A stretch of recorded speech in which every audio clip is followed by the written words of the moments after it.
Colour দইছে কি দেখছেন মা? আজ এত মজা। ওই নিহাব নিবির সালবে সালবে কাছি কুচা বিড়ার ঘরের গাছটা গৌগুস্ত। আসসালামু আলাইকুম দর্শক, এই যে আল্লাহ চাউল দিয়ে গোলা গুলে লইছি। আজকে কাছি কুচা পিঠা বানামু আর গরুর লাল বুনা দিয়ে খামু।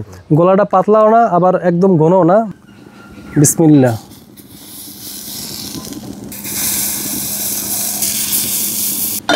ঘরে কাছি নেই, আজকে চাক্কুর দিয়ে পিঠে খুঁজছি উঠামু। পিঠে হয়ে গেছে, হরাটা উঠে হেলাই।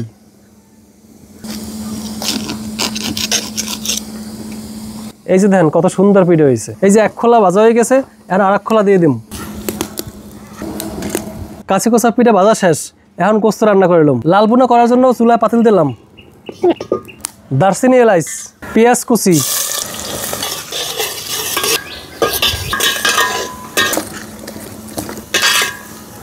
আদা রসুন বাটা দিয়ে দিচ্ছি। আদা রসুনটা কষাইয়ে তারপর হলুদ মরিচ দিয়ে দিম। ধনিয়া জিরার গুঁড়া, মরিচের গুঁড়া, হলুদের গুঁড়া, লবণ, কয়টা আস্ত কাঁচামরিচ। মশলা কষানো হয়ে গেছে, এখন গরু গোস্ত দিয়ে দিম। এখন ঢাকিয়ে দিম। এখন হরা উড়িয়ে লাড়াচাড়া দিয়ে লই।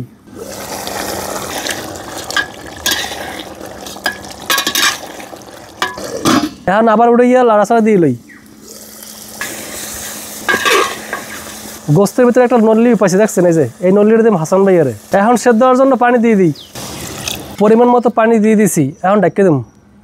যতখানি পানি দিয়েছিলাম সব টানি নিয়ে গেছে, মাংস প্রায় সেদ্ধ হয়ে আইছে। এখন কটা আলু দিয়ে দিম।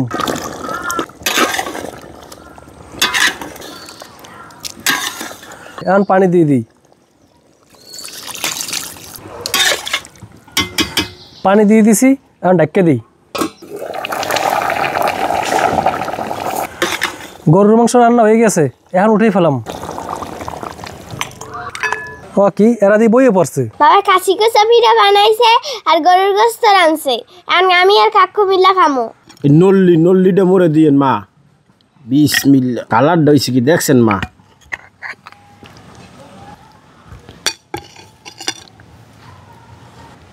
বিসমিল্লাহ বিসমিল্লাহ। আজ এত মজা। ওই নিহাব নিবির সালবে সালবে কাছি কুচা বিড়ার ঘরের গাছটা এই আড্ডি বাগনা চলবে। গৌগুস্ত। ওহান বই নানারা লইয়া খাও, মোরা ওখানে গরুর গোস্ত আর কাশি কোচা পিঠা খাইতে আসি।